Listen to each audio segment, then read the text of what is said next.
right now joining us in this glorious Hour 3 presented by DoorDash. Oh, hell yeah. Enjoy $0 delivery fees and reduced service fees on all eligible orders with a Dash Pass membership. I believe you scan this thing, you get that. Shout out to DoorDash saying, we want to celebrate on Fridays with you. Legit. They saw like these types of backdrops and these types of humans showing up, and they're like, we'd like to be a part of that. We'd like to have a good time, and we'd like to bring neighborhood favorites to your doorstep. Hell yeah. I love DoorDash. Is that what? I love DoorDash. I love it. Not as much as I love this man, though. This guy has opened more doors for me than any human in the entire sports, television, entertainment world. He's the reason why I am on College Game Day, so if you hate me on there, it's his fault. If you like me on there, it's also his fault. The face of college football for the last 3 decades, the voice of 2K, one of Ohio's current presidents. Woo. Ladies and gentlemen, Mr. Thursday Night Football, Kirk Herbstreit!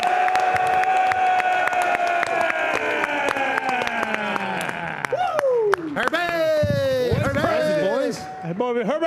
Here we go. Boys, let's just take a moment. We have both Ohio presidents. Yeah, we do. Right here. Should we step away? Wow. You want us to move? Should we get out of here? Yes, that's the president right there. Okay, now we ask him about this a lot.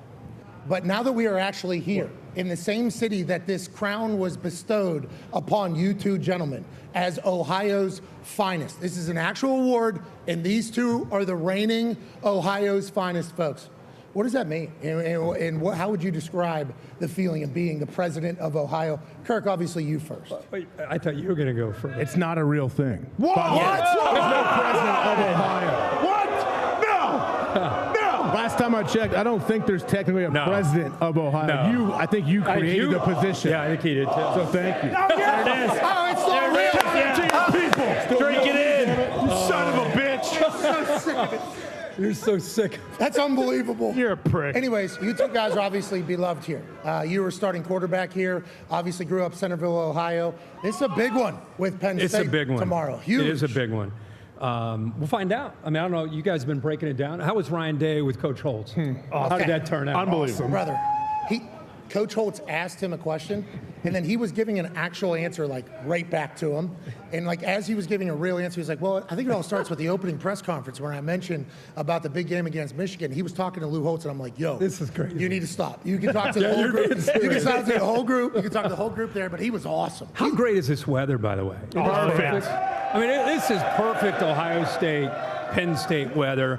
And I can't wait to find out what these two quarterbacks are. We think we know who they are, but tomorrow we're going to find. One guy's going to step up and become a hero, and the other guy's going to get booed and get a lot of nasty tweets. So it's one way or the other for one of these guys. Oh, you think that's how both fan bases are potentially feeling this Oh, way? absolutely. You absolutely. say the expectations a little high around here. We talked to Marvin Harrison Jr. about that. We talked to Ryan Day about that. Expectations here since you were quarterback. I think since the 60s. I mean, Ohio State won a championship in '68, and from that point on, I think every year Ohio State's expected in their fans' minds to win a national championship. And I think what Jim Tressel did and what Urban Meyer did and the way now Ryan Day is doing it, Ohio State expects every year that their fans expect them to win a national championship. And the team that they have, a lot of individual superstars, if the quarterback doesn't deliver, you're going to feel the wrath. And so when I feel like McCord's kind of worked his way through that again, the Notre Dame game.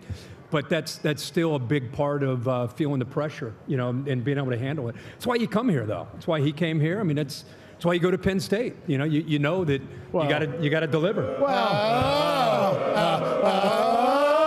they started. They started. We are Penn State. It's Penn State here.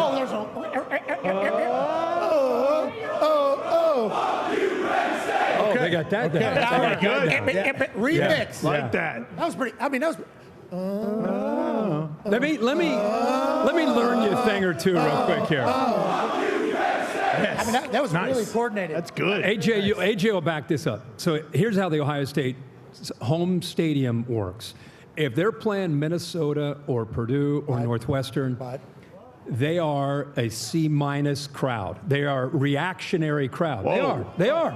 I'm being honest. Kirk. These guys have been out here all morning for Just us. listen to me. Listen to me.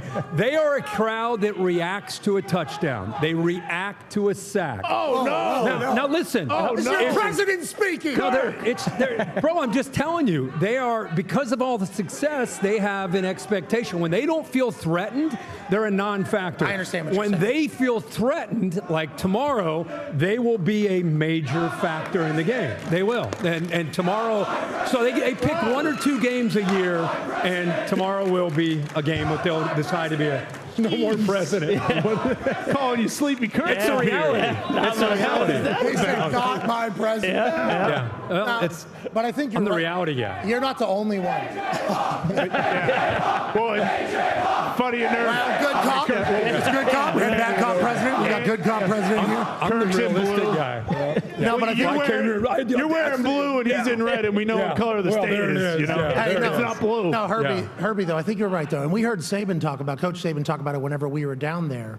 And I asked him, I'm like, just to gas up his fans, just wanted to give him an opportunity. Alabama has same fans. Bingo. Same and fan I asked base. Coach Saban, I said, is this going to be the greatest atmosphere that we have been in, that I have experienced? Whatever. He goes, our fans are pretty good, all right? And it was like immediately it was a response. But there is, whenever you're really good, human nature is to get kind of relaxed in those situations. This one feels like for the first time, long time, Penn State is tomorrow's crowd will be a crowd when Drew Aller steps to the line of scrimmage.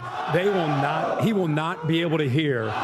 Communication will be an issue. I think you could talk all about that. That'll be a major problem and a challenge for them. All AQ talked about is 15 years ago. He came in here with Penn State and just ran over the Ohio State team.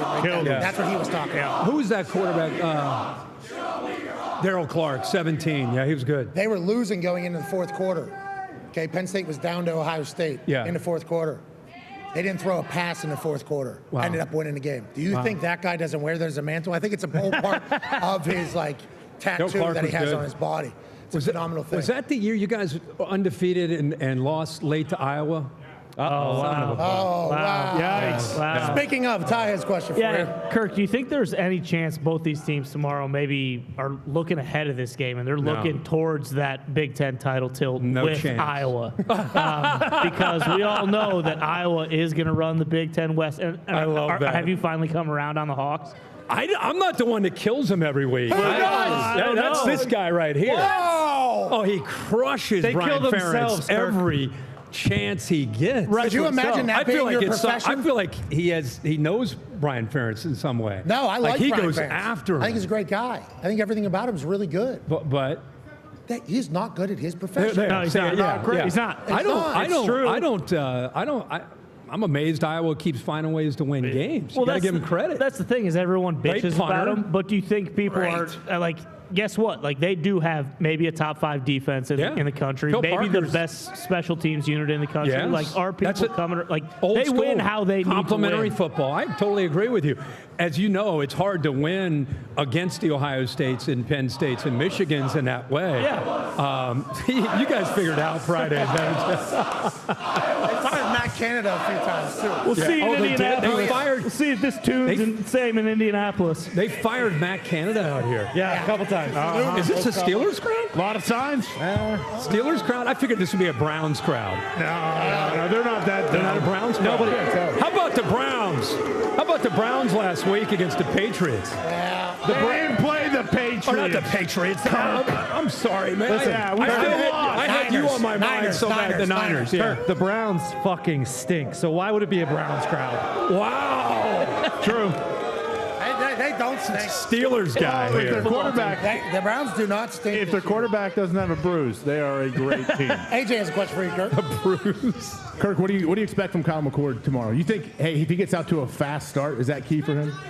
Well, I want to first ask this guy. I always want to watch you guys show when I'm here on. How do you know you on the show? You're always like, AJ has a quick question. Is it like a hand sign? So while you were communication, addressing your constituents, yeah, someone says AJ's up. no, There's no something. There's an eye. But like when you're on remote, how do you know that? That's the point. It's uncomfortable. Little subtle point and give a head nod. Maybe every once in a while we've had to shake him off. Like a wink. We shook him off a few times. Hey, Carly Lloyd is on with me.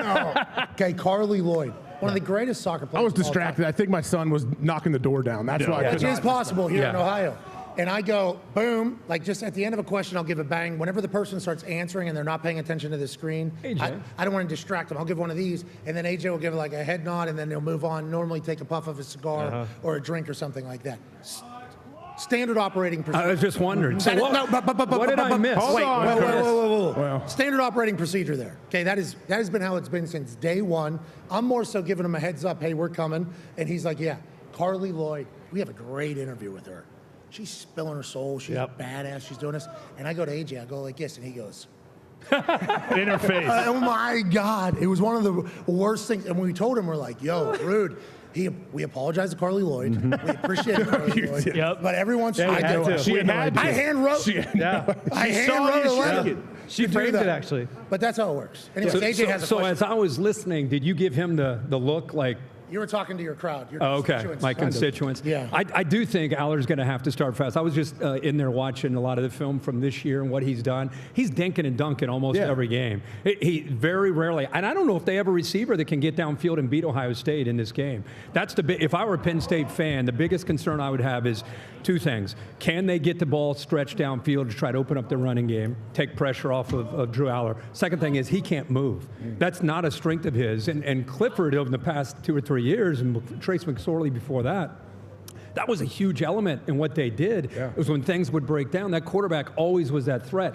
I don't think they have that now. So if you can't throw downfield and you don't have a quarterback who's mobile and you're on the road against that defense, that's a dangerous combination for the Penn State offense. They're going to have to find somebody that's going to win downfield in this game. And we don't even need to bring up like what the record is in these types of games. You know what I mean? There's a lot going against Penn State, but hey. But with that being said, football, if you've really watched the games, I would say that Penn State has played very competitively in these games. It's not like they show up and get blown out. They have been in the games and played well. They just haven't been able to get over the hump. Now, Penn State feels that this is the team that's ready to get over the hump. I don't think we've seen them play anybody. Well, West Virginia's the best offense they played against. That's my point. Whoa. What's that? That's my point. They haven't all due respect, they haven't played anybody yet. With all due respect. They haven't played anybody yet. I mean, they played Iowa. Beat the shit out of them. Yeah. But they've not played an offense like they'll see. And quite frankly, I don't think they've seen a defense like they're going to see tomorrow either. That was part of my question. So Ohio State, they played Notre Dame, who's a great team. They played Maryland, who's way better than anyone that Penn State has played. Maryland's good. We know a lot more about Ohio State than we do Penn State, correct, coming into this one? Yeah, I think we do. I think the main reason is they went into South Bend and didn't play a great game. Actually, were outplayed the majority of that game, but when a game mattered, their quarterback stepped up. And so you at least have some evidence that when Kyle McCord is tested and the game looks like it's not going to go his way, he got through it. He weathered the storm and got through it. Drew Aller, we've not seen him yet in that. So we think he could be okay, but we'll find out tomorrow. By 3:30 or 4 o'clock, we'll know what the answer is.